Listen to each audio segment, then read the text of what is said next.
Welcome to Justice Served TV Snack. It's a TV snack, not a full-blown show, but a couple of very important things we'd like to get into little bite-sized form. Hello, Linda Kinnybottom.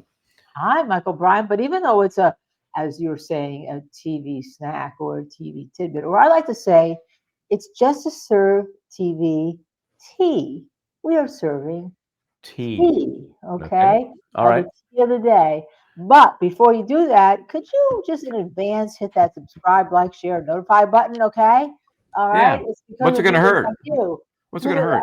I've been told I have to say that it reminds everybody to do it. Especially you should do it before you do the show, because maybe after you do the show, you don't want to do it. I don't know. Yeah. Can you take back a like? I'm not sure if you can take back a like. You can take back anything, but hopefully we'll give you some content. So we're going to spill a little tea. Big story this week, of course, has been the Mark Sanchez arrest, and now all of the sorting out of the facts, and hot on the heels of the arrest for assault of a grease truck driver in Indianapolis, Indiana, was the civil case. And, you know, I didn't realize in Indianapolis or in Indiana as a state that the statute of limitations on filing a civil case for assault is 24 hours. Did you realize that? No, I mean, why? Seriously, could you go through that again? Did I Yeah, get let me that check. wrong? Yeah, you know, a lot of states, these are torts, right? These are civil lawsuits. It's a tort. It's a civil claim. Assault, battery, negligence, intentional infliction of emotional distress. What's another one of my favorite ones? When you're forcibly held against your will, not kidnapping, but restrained, being restrained. All of those things are you know, torts that are generally subject to, in most states, 2 years, sometimes 1 year. It just depends. I guess it's 24 hours in Indiana because that's how quickly they filed this civil suit. Amazing speed with which this was filed. And by the way, I've reached out to the attorney for the plaintiff in the case. The plaintiff is Perry Toll. Eric J. May sent him a note, called Mr. May. Hey, Michael Bryan here, Justice Served TV. Yeah, Justice. No, I was recording. Anyway, we'll see if he gets back to us. I'd love to have him on because, of course, I'm a plaintiff's attorney. Okay, love plaintiff's attorneys. Yeah, I happen to maybe be one. So some of my best friends are plaintiffs' attorneys. Okay, so let's look at it. Shall we look at the complaint? Shall we? Let's look at the complaint. Let's actually do some legal work as if we were a lawyer examining the complaint. And you'll notice I stole this from Deadline. Why? Because our version was in 5 different pages, and this is all stitched together. Save me some time. Thanks, Deadline. Yeah, I gave you the 5 different pages. I know. I separated them out. That's better than what I found. So good for you. This is just slightly better. Here, to me, this case is most interesting because of the second defendant, not Mark Sanchez, but Fox Corporation. So let's talk about those allegations. First page, very similar. For those who are taking notes and wanted to do some pleading someday, pretty pro forma stuff here. You got the parties on the first page, plaintiff, defendant 1, defendant 2. Then let's get into those factual allegations, shall we? Defendant Sanchez is an employee of the defendant, Fox Corporation, okay? He traveled to the state of Indiana as part of his employment duties for the defendant, Fox Corporation, and the television broadcast of the NFL football game involving the Indianapolis Colts and the Las Vegas Raiders on Sunday, October 5, 2025. All of this becomes much more important when you realize the plaintiff, to recover against him as an employee of Fox, they have to draw such a tight connection, not just to his employment, but to his activities. I mean, vicarious liability is something I've done tons of cases on. And generally, these are... Explain what that is to people who are... I'm getting there. Let me get to it. Okay. Basically, it is the liability of an employer for the acts of the employee. And so the question becomes, well, you know, it can't be open-ended. If I take a gun and shoot somebody, is my employer going to be automatically responsible for that? Probably not, but there may be extenuating circumstances that lead to some sort of liability. In this case, an employer, for instance, if your employer required that you carried a gun, or knew that you had one on the job, whether it was required or not, and knew that you used to mishandle it, threaten people, anything that you did with that gun, whether part of their job or not, you know that as an employer, more likely you're going to be vicariously liable for the acts of that employee. So the reason why we lay that out for you is because facts are going to be very important. And we just saw in the Karen Reed case, right, where there was a civil case against her, that on the initial motion to dismiss, this was out facts. Very few cases, very few counts get dismissed because facts become important to what the allegations are. Facts, those damn facts, they just get in the way. So let's All of listen to some more allegations, that. okay? This, and to me, 7 is key. Paragraph 7. At all times relevant, plaintiff Perry Toll was performing his duties as an employee of a company specializing in commercial cooking oil recycling and disposal at the loading dock at the Westin Hotel, where he was approached by defendant Sanchez. Now, defendant Sanchez appeared intoxicated. What's key about pleading in most civil cases? They're not verified. It's not a federal case, which means you can plead on what's called information and belief. So you can say things that sound pretty damning, even if you don't know yet whether they're provable. But because it's the nature of this pleading, you can say things like Sanchez appearing intoxicated instigated an altercation. I mean, altercation. I mean, those are bad facts, right, for the defendant, but they are allegations at this point. Anyway, so during the interaction, defendant Sanchez attempted to enter and later entered plaintiff Perry Toll's work truck without permission and blocked plaintiff Perry Toll from accessing his cell phone to contact his manager. And we went through the probable cause statement, which really talked about one of the key pieces of evidence, which is the video from, I guess it's either the hotel or the pub that is adjacent to that alleyway. Two videos. But let me just say to you, in some states, the accessing of a car or a truck in the cab can be considered burglary, just like burglary into a home. It Yeah, depends yeah. on the state It, and what the analysis is, whether it's B&E, whether it's burglary, and what they consider a place that's of safety. Yep, and I think in most states it is in fact a lesser level of burglary. But remember, burglary is supposedly the unlawful entry into the dwelling house of another. So that's the original common law version. So they've just adapted it to cars because it's such a personal space. So yeah, so that's one of the claims here, that he entered it and prevented the actual owner from getting into the truck. In this case, to get his phone.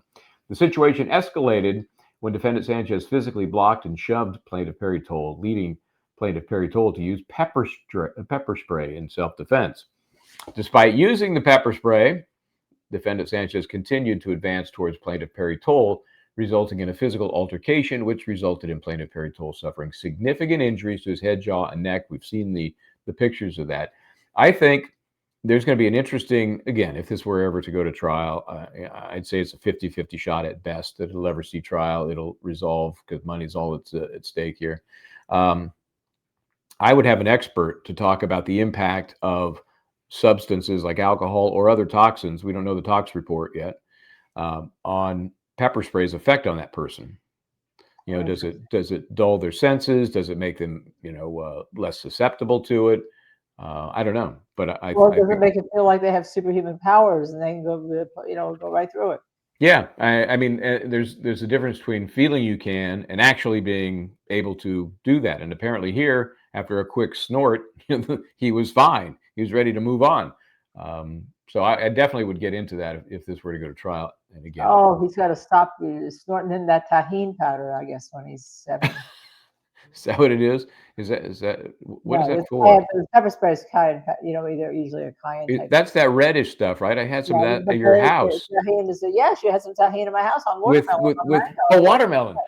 On One of those watermelon, like right? two things you would never put together, and yet when you do, it was pretty good, Yeah, right? thank you. Where did you learn that?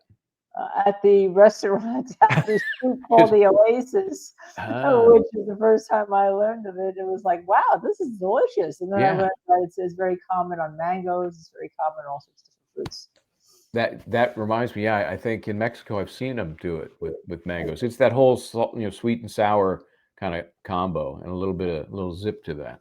Well, this Um, this sweet and sour combo of cayenne pepper spray didn't seem to work on. no, Maybe he missed. So you apparently don't it's know whether he hit him. Your aim that's is not true. necessarily that good. But apparently it soured Sanchez, because it seemed to escalate from there. On the 4th at 12:35 a.m., officers from the Indianapolis Metropolitan Police showed up, blah, blah, blah. They find Toll bleeding profusely and severely injured.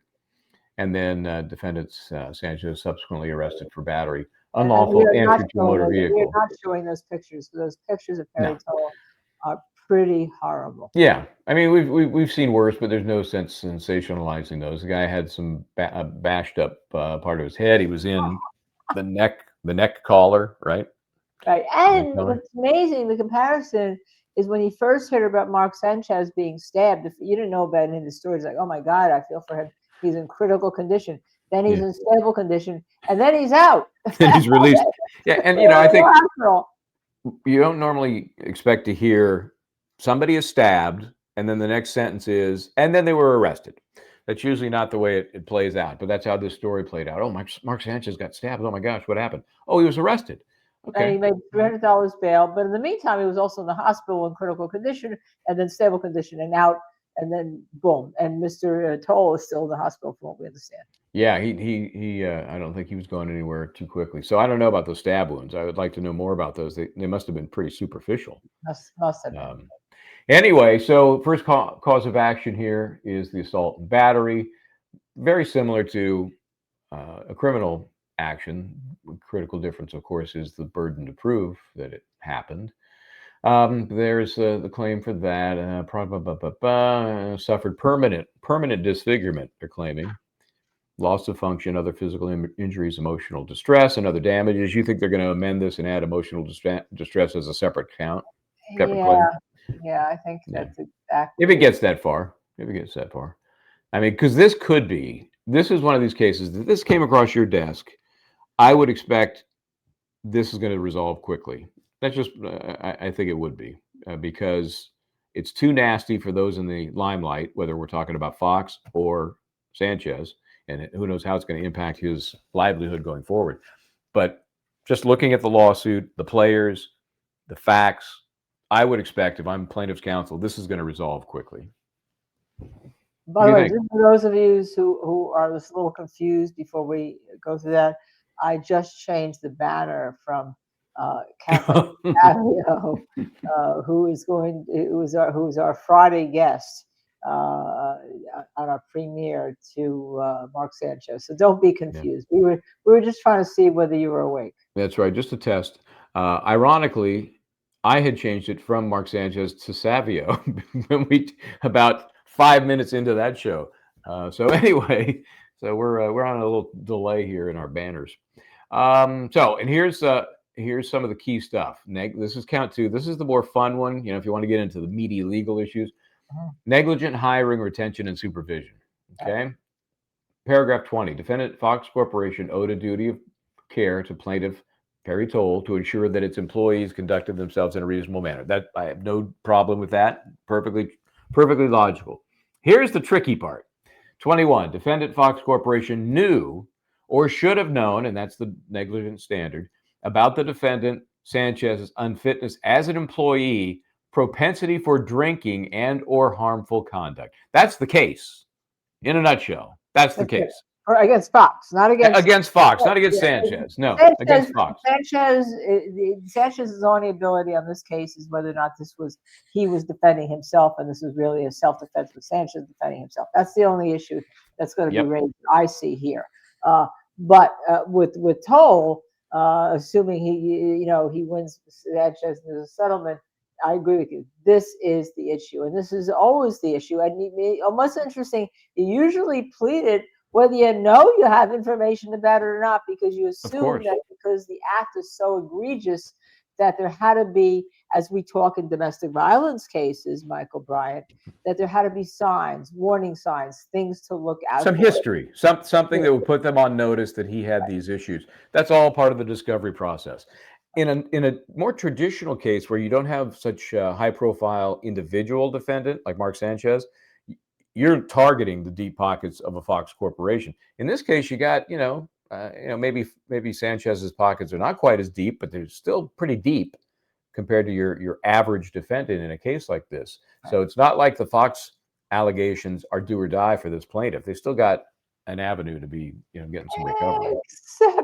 Except that if Mark Sanchez gets terminated from Fox, that income that he was getting from Fox kind of That's lessons to deep pockets here. I'm curious about that. Hold on a sec.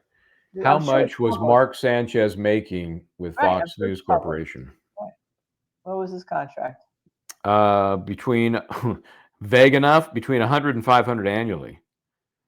So that's pretty cheap, actually. Pretty bad. But That's he did make looking pretty bad. 74. He made 74 million in his NFL career.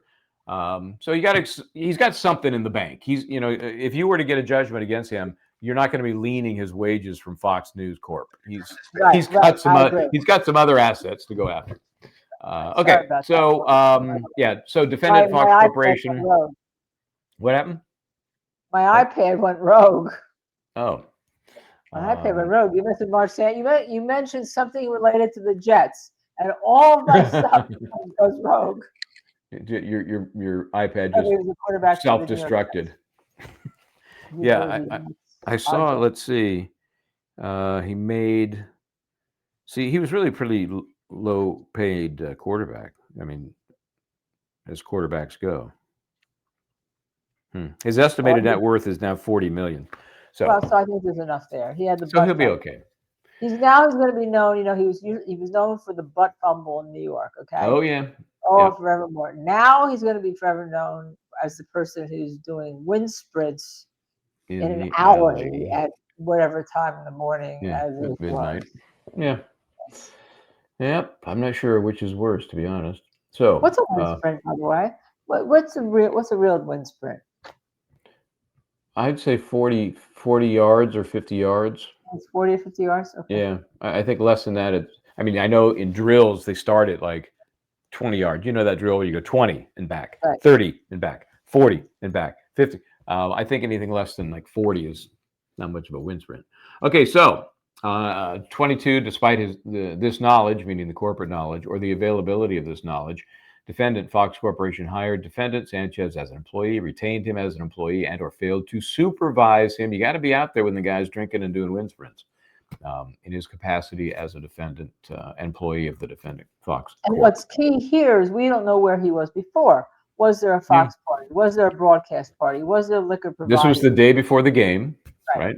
Right. So yeah, they might have been having, when I did a lot of sports sideline reporting and stuff and traveling, and you would always have a production meeting, before the event. Sure. Sometimes it was a production meeting. Sometimes it was just, let's go to the bar and, we'll talk about what we're going to be doing, but we've been doing it together for so long. It's not exactly rocket science here. And it's a little more informal and maybe a little more, I don't know, intoxicating.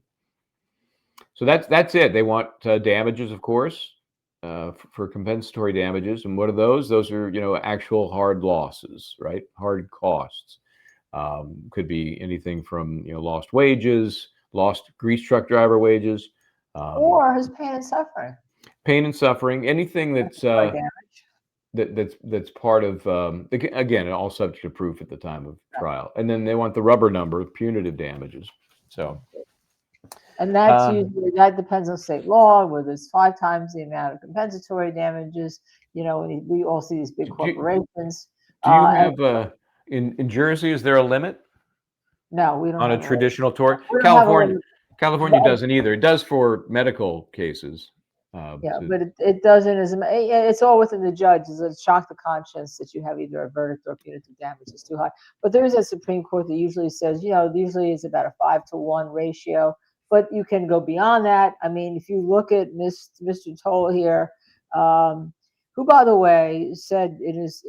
I think not him. I think the pleading of the police, right? The probable cause pleading affidavit for the arrest said that that Sanchez, according to Toll, was smelling of alcohol and slurring. Okay, and ignoring the driver's protest. So then there was also something that was in the police pleading that I don't see here, that Sanchez threw the driver, against a wall and to the ground, and that's when the driver used the pepper spray on him, and that's when then after he's on the ground, he sees Sanchez, according to the probable cause affidavit for the arrest warrant, he sees Sanchez come at him again, Perry Toll says, I'm in fear for my life, and he stabs him either 2 or 3 times what he believed would be in the chest area, and that's when Sanchez fled the scene.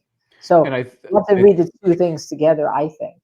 yeah, I think, for pleading purposes, it's safer to do what they've done in this case because, first of all, I don't think you want to incorporate in that kind of detail the probable cause affidavit because it's going to be subject to a lot of review. That's about as fresh as the information gets, and who knows what's going to be found after the fact. So it's safer just to leave it less specific because you're gonna flesh it out, and then it won't come back to bite you in the ass if you rely on a detail. It's really is. It's interesting, isn't it?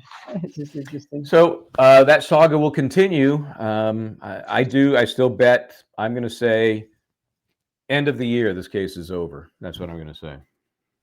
It'll be quietly swept away. I think both actually. Because they're coming back November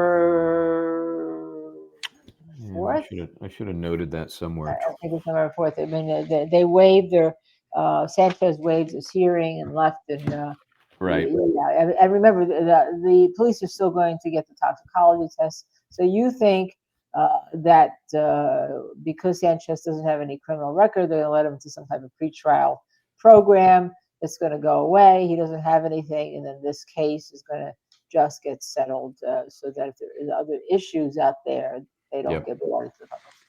That's what I think. Just my guess going in with as much as we know about both the cases. Luckily, nobody's dead. Luckily. And money will serve as punishment and probation.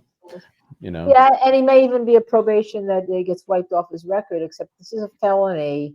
It was upgraded from a misdemeanor to a felony here, and that's the only rub. But the felony, you don't have to do jail time. Felonies. And you could also in the plea deal could be dropped right back down. Right. So we shall see. All I can say is I hope Mark Sanchez. Lawyers we invite you to come on the show. Oh yeah. For criminal defense attorneys. I'll call him again. I'll give him another call. I can only hope for Mark. I think you called Mr. Toll's attorney, right? I did. Okay. So now we want you to call Mr. Sanchez. Yeah. See who those folks happen to be. Yeah. I didn't see him on the service list. So I can only hope that Mark Sanchez has better luck with this than he did with the Jets. That's what I would suggest. Just rubbing it in. Just got rubbing it in. All right, then. It's a tragic situation. It's a sad situation, no matter what, because it does indicate some type of substance abuse. When you look at it broadly without having more of the facts. It does seem like a lot for just drinking. It does seem like a lot for just being drunk. And we also hope that Mr. Toll is okay, is able to resume his job. And if it takes money to help him do that, so be it. That's where we are in this world. Yep. So I'm going to tell people to like and subscribe and stuff, even though we're not supposed to do that at the end. I'm going to say, just subscribe and like and all that. And we'll see you next time right here on Justice Served TV. Not like us and subscribe to us, all right? Don't do it. You said what? Don't do it. No. We have things coming up next week. We're going to be releasing who killed or what happened to Stephanie for members only. So you got to subscribe, and then you got to join to be a membership if you want to be part of that search for what happened to this poor young girl who has been the forgotten victim since 1968. All right. Try to do the right thing, folks.